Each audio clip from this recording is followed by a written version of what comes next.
Bom, e hoje o plenário do Supremo, no plenário, os ministros devem julgar 3 processos envolvendo matéria eleitoral. E quem está aqui para comentar o assunto é a consultora jurídica da TV Justiça, Gisele Reis. Boa tarde, Gisele. Boa tarde, Érica. Boa tarde a todos. Entre os processos que estão na pauta, um pedido de liminar, né? Do que se trata? Bom, nós temos aí uma ação direta de inconstitucionalidade com pedido de liminar, inclusive ela é da relatoria da ministra Carmen Lúcia. Em discussão está a lei dos partidos políticos. Houve uma alteração que se deu a partir da lei que é de 1995, que trata exatamente dos partidos políticos, e a partir dessa alteração houve a exigência, no que diz respeito aos partidos políticos, que para que eles tenham personalidade jurídica, é preciso que eles tenham um registro do estatuto na forma do que a legislação civil estabelece e que eles tenham também esse estatuto, dentro daquilo que foi aprovado de acordo com o Código Civil, seja registrado no Tribunal Superior Eleitoral. E aí, com essa alteração, houve uma nova exigência. Uma das exigências para que esse partido ele tenha um registro definitivo no TSE, de acordo com a legislação, é de que ele tenha caráter nacional e que ele precisa ter o apoiamento de eleitores não filiados ao partido político. Então, um dos pontos que está sendo questionado nessa ação direta de inconstitucionalidade é exatamente essa expressão no que diz respeito ao apoiamento de eleitores não filiados ao partido político. Um outro dispositivo que também está sendo questionado diz respeito à questão da fusão e incorporação dos partidos políticos. Com a alteração, houve então a exigência de que só seria permitido a fusão e incorporação de partidos políticos que já estivessem com registro definitivo no TSE há pelo menos 5 anos. Então, o Partido Republicano da Ordem Social ajuizou no Supremo Tribunal Federal esta ação direta de inconstitucionalidade com pedido de liminar, e ela está na pauta. É uma das 3 ações diretas de inconstitucionalidade sobre matéria eleitoral que está na pauta de hoje. Bom, e o que os ministros analisam nas situações semelhantes nesse caso? É porque, neste caso, o que nós estamos, na verdade, o que os ministros, na verdade, vão analisar é a questão do pedido liminar, né? Essa primeira ação direta de inconstitucionalidade que eu estou comentando é exatamente um pedido de liminar que foi formulado pelo partido, pela legenda. Então, quando se está diante de um pedido de liminar, o que o Supremo Tribunal Federal vai analisar é exatamente se estão ali presentes os requisitos de urgência, de relevância, né, dos chamados fumus boniuris e do periculo in mora. Se há ali elementos que justifiquem a suspensão imediata daquela norma que está sendo questionada. Então, a lei que trata do processamento e julgamento das ações diretas de inconstitucionalidade, ela estabelece que, em situações semelhantes, por exemplo, é preciso que, no mínimo, 6 ministros votem para a concessão de um pedido de liminar. Então, no mínimo 6 ministros, para que haja, né, a suspensão dessa norma, no mínimo 6 ministros devem votar nesse sentido. Esse processo ainda não havia figurado na pauta, né?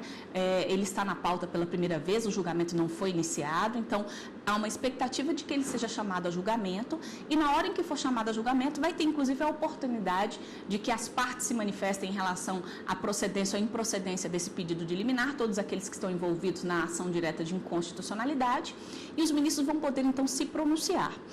Caso haja voto de no mínimo 6 ministros, é possível então suspender a norma, e quando se tem a suspensão da norma, é até uma decisão final de mérito, né? Seria a suspensão da norma provisoriamente, porque o pedido é liminar não significa dizer que a ação direta de inconstitucionalidade está sendo julgada no seu mérito em definitivo.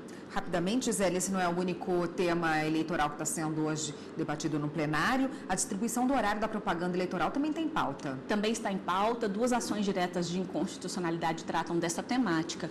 Uma delas é da relatoria da ministra Carmen Lúcia, e dentro do que está sendo questionado é exatamente a divisão desse horário gratuito eleitoral, que na verdade consta na Constituição Federal como uma garantia dos partidos. Existe uma previsão de que, de acordo com essa lei, de que esse tempo será feito proporcionalmente.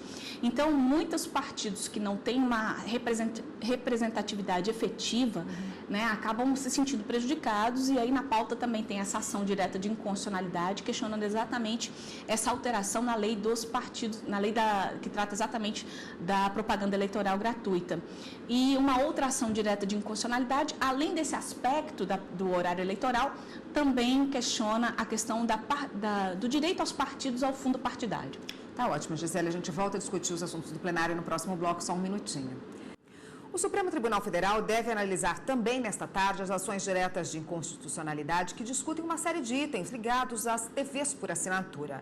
E a consultora jurídica da TV Justiça, Gisele Reis, vai explicar também esse assunto para a gente. Gisele, mais uma vez esse assunto está na pauta, né? Relembra para a gente quais são os questionamentos previstos aí. Érica, realmente nós já tivemos a oportunidade, inclusive, de mencionar aqui na bancada do Jornal da Justiça, primeira edição, sobre esse tema. Hoje, são 4 ações diretas de inconstitucionalidade que tratam desse assunto. São os 4 primeiros itens da pauta, então tudo sugere que seja um julgamento em conjunto, porque tratam todos questionam a mesma lei, que é a lei que traz o marco regulatório da TV por assinatura.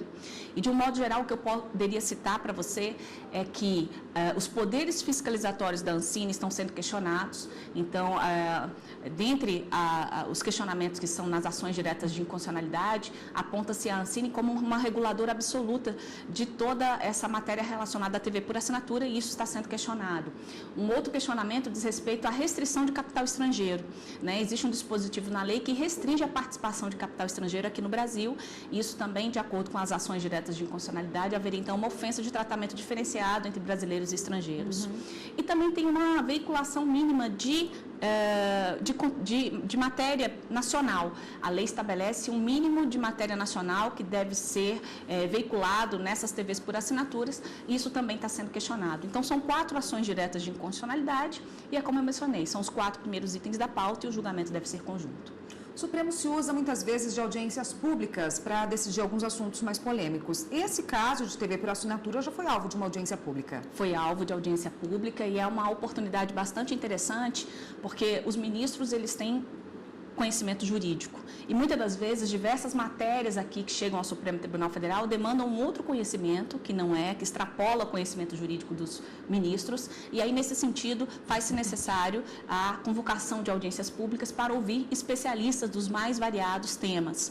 Então, neste caso, houve sim a convocação de audiência pública, ela foi realizada, especialistas, nessa oportunidade em que o Supremo convoca a audiência pública, é a oportunidade que a sociedade civil tem de participar dessa decisão que será tomada pela Suprema Corte. Então, abre-se a oportunidade de que pessoas das mais segmentadas áreas façam uma inscrição e, a partir daí, tenham a oportunidade, tenham voz para expor argumentos favoráveis ou contrários àquilo que está sendo discutido aqui no Supremo Tribunal Federal em uma ação direta de inconstitucionalidade. Então, neste caso, houve-se uma audiência pública e, certamente, todos aqueles argumentos que são colocados na audiência pública por essas pessoas que acabaram participando, eles são levados em consideração pelos ministros no momento em que eles vão proferir os seus votos. Bom, e outro assunto que a gente já trouxe aqui para a bancada é o intervalo para as trabalhadoras, né? Aquele intervalo de 15 minutos, se não me engano. Exatamente. Isso também está na pauta de hoje. Está na pauta, só que agora o questionamento é em embargos de declaração. O Supremo Tribunal Federal já teve a oportunidade de julgar que uma norma que está prevista na consolidação das leis do trabalho, que prevê exatamente esse intervalo que você acabou de mencionar, para as trabalhadoras. Ou seja, toda vez que uma trabalhadora tiver que se submeter a uma jornada, né, superior àquela prevista para o dia, ela terá que ter, antes da jornada extra, um intervalo mínimo de 15 minutos. Então, o Supremo Tribunal Federal declarou que esse dispositivo ele foi recepcionado pela Constituição Federal. Mas agora o que se questiona em embargo de declaração é uma possível omissão da Suprema Corte no que diz respeito ao momento da aplicação desses 15 minutos.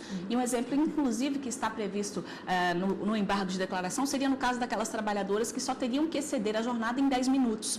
Então, nesses casos, haveria então necessidade de um intervalo de 15 minutos entre essa jornada extra de apenas 10? Esses são uns dos questionamentos que o Supremo Tribunal Federal provavelmente deverá se debruçar na sessão de hoje à tarde. Tá ótimo, Gisele. Obrigada pela sua participação e até semana que vem. Até lá.